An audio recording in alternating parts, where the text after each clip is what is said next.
Hello everybody, my name is Rachel and welcome to another weekly wrap-up wherein I tell you about all the things I read in the past 7 days.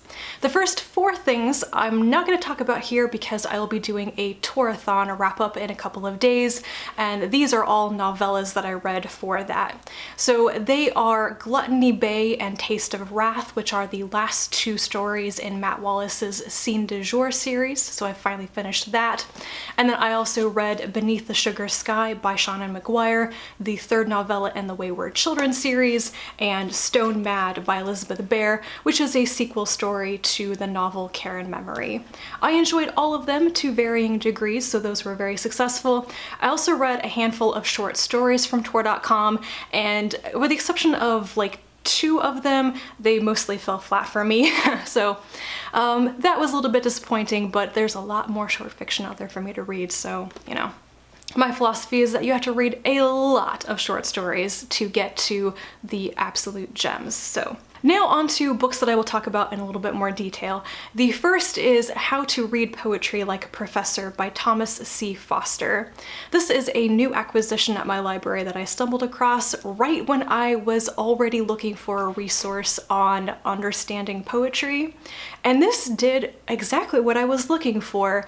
It's a lot of the basics of English poetry. It focuses on forms of poetry written in the English language, basically, and the mechanics of that, some of the vocabulary you need to know, like what is iambic pentameter? What is an iamb? What is a trochee? What is a foot?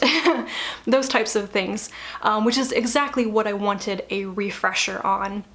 It turns out that I learned a lot of these basics of reading and interpreting poetry in elementary school when I actually had poetry lessons, and I needed something like this to help pull these things out of the recesses of my memory, because a lot of it came back to me while I was reading it, but there's also some more technical details in here that I don't think I'd ever learned before.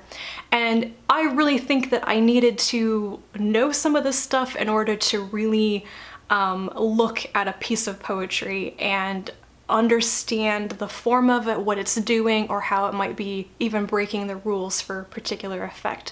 So I haven't learned everything I could possibly need to know about poetry, but reading this made me actually really excited to go try to read other poetry. Definitely the right book at the right time when I needed it, and I would really recommend it if you are looking for a book on this topic. Like a resource like this is accessible, easy to understand, very easy to read, and quite humorous as well. Space Opera by Catherynne and Valente. This was so much style over substance. Yeah. This is Alien Eurovision. Basically, aliens make contact with Earth and tell them, hey, you need to send us your best band to perform in our version of Eurovision, and if you come last, your planet will be destroyed. So it turns out that the only people capable or invited to represent Earth at the Metagalactic Grand Prix are the remaining members of a washed up former glam rock band. Yeah. So this is funny in a situational way in the descriptions and everything. It's just very bizarre and outlandish, and it's so very glittery glam rock. Like David Bowie is possibly the heart and soul of this or something. I don't know. Now, Valente is really good at highly Baroque, Rococo type language, and I feel like in space opera it got a little bit out of hand when sentences went on so long with so many commas and interjections and adjectives and adverbs. It's like I had a hard time remembering what the subject of the sentence was and linking it up with the eventual verb. And sometimes I would read things over and be like, I'm not exactly sure if that's a complete sentence. I seem to have lost track of what the parts of the sentence are. Also, I'm a grammar nerd like that. So it was funny in places. There were some images, some situations, and some characters that really tickled my fancy, but the plot is almost non-existent. And all of this confectionery of language doesn't really have much to hang on to. The characters, while they are excessively described physically, are still rather flat. Their relationships still feel kind of flat. A lot of it seems like caricatures. And I suppose you can write a story about characters who are caricatures. It would totally work. But it just came across as a little bit too cardboardy in places. If you go into this one expecting fun and fluff and not a lot of substance, you'll probably enjoy it, and that is kind of where I fall into. If you really demand a more concrete plot in your stories, you'll probably be rather let down by this.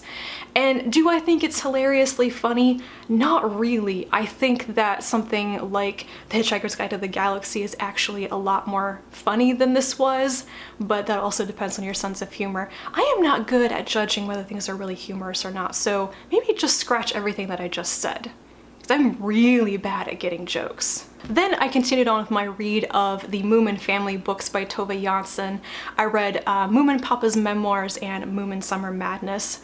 I really enjoyed Moominpappa's Memoirs. Honestly, I thought it would be a little bit boring because Moominpappa seemed to have been very serious about writing his memoirs, but actually it was really great. His story of his life was quite lovely, and the fact that he's like narrating it, you know, telling it out loud to his son Moomintroll and some of the other characters, and then like other parents of the characters are finally mentioned. That was great.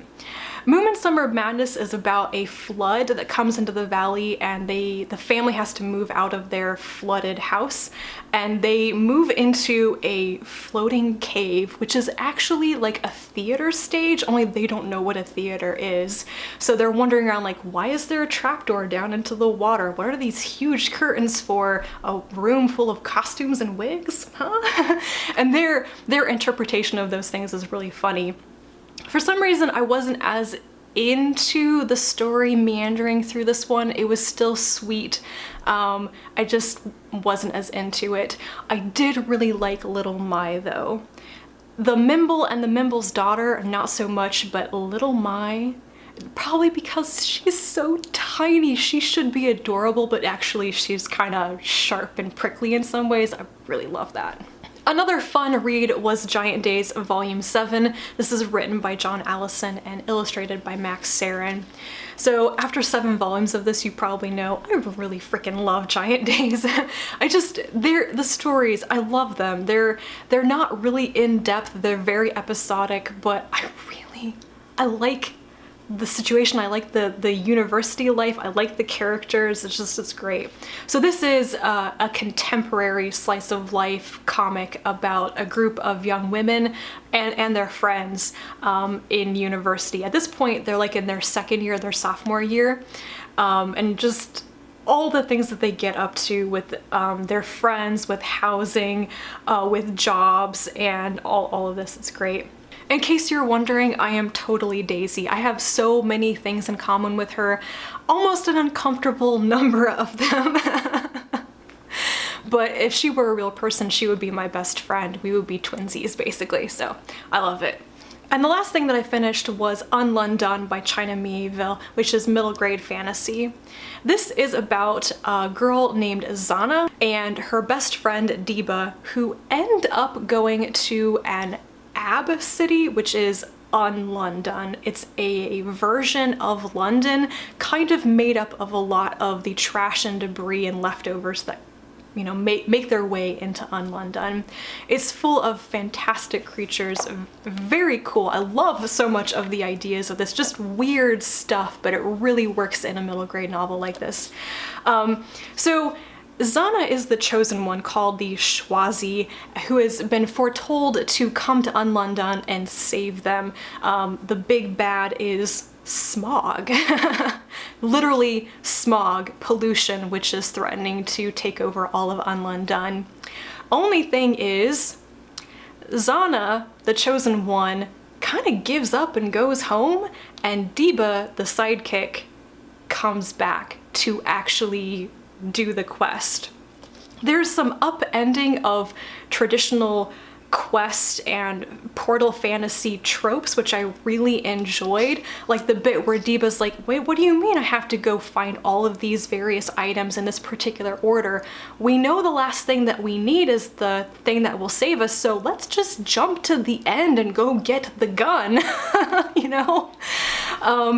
I really liked that. In some ways it reminded me of reading Summer and Orcus by Ursula Vernon / T. Kingfisher, because it's also kind of intentionally going against some of the tropes or stereotypes of middle grade portal fantasies. Not really the same thing. This is definitely weirder and longer. But yeah, I enjoyed a lot of the ideas in it. I enjoyed the fact that the sidekick is the one who actually ends up doing everything. That was really different. I do think that my reading of this book suffered somewhat because I took very long breaks in the middle of it. That is totally on me. I just set it down to go read other things, and then when I came back I'd forgotten things. I just wasn't in the flow of the story as much, and that definitely meant I didn't get as invested and as engrossed in the story as I probably would have otherwise. Anybody who has read this, do you think that it should have had such short chapters? Like really short chapters. Some of them were only like a page or two sometimes. And I know that it's middle grade, but there's no reason to have really, really short chapters in middle grade fiction. And I think that also made it feel very choppy. I believe that you really shouldn't have chapters unless you have intentional breaks in between them, or you have actual little cliffhangers at the end of them or something. Like otherwise what's the point? So anyway, it was a good story, and I think I'm convinced now that Mieville can in fact be weird and bizarre without being terrifying, which is good to know.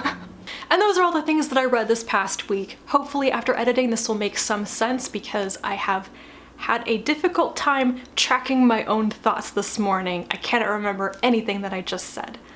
I'm gonna blame the heat. I really need to turn on a fan. So let me know if you have read any of these, or if you want to. Thank you very much for watching, and I will talk to you again soon, and until then, bye.